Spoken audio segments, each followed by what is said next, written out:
સો હે એવરીવન, આજે seminar finish કરી એન્ડ અમે લોકો નીકળી અહીંયા પહોંચી ગયા છીએ ફુલઝર પીવા માટે. ત્યાંથી નીકળી આવી ગયા છે લાઇબ્રેરીની અંદર. જ્યારે અમે લોકો વાતો કરી રહ્યા હોય અચાનક સર આવી જાય ત્યારે સો ફટાફટી રીડિંગ કરવા લાગી જાય છે. કોઈ નહીં, ચલો અમને અમારી આ લાઇબ્રેરીની અંદર ઘર જેવો જ માહોલ મળી ગયો છે.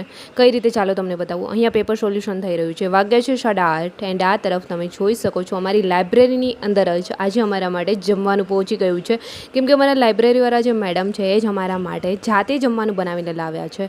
સો આ લાઇબ્રેરીની અંદર અમને વાંચવા માટે તો માહોલ આમ શાંતિવાળો મળે છે, બટ ઘર જેવું વાતાવરણ બી જ અમને અહીંયા મળી રહે છે. સો આ લાઇબ્રેરીનો ફૂલ વિડીયો મેં ટૂંક જ સમયમાં અપલોડ કરવાની છું. જે લોકો રેસકોર્સની નિયર બાય હોય એ લોકો અહીંયા રીડિંગ કરવા આવી શકે છે.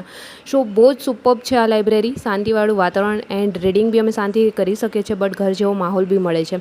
સો આઈ હોપ કે આજનો મેરો વ્લોગ બી પસંદ આવ્યો છે તો વ્લોગને લાઇક, કમેન્ટ, શેર, સબસ્ક્રાઈબ જરૂર કરજો.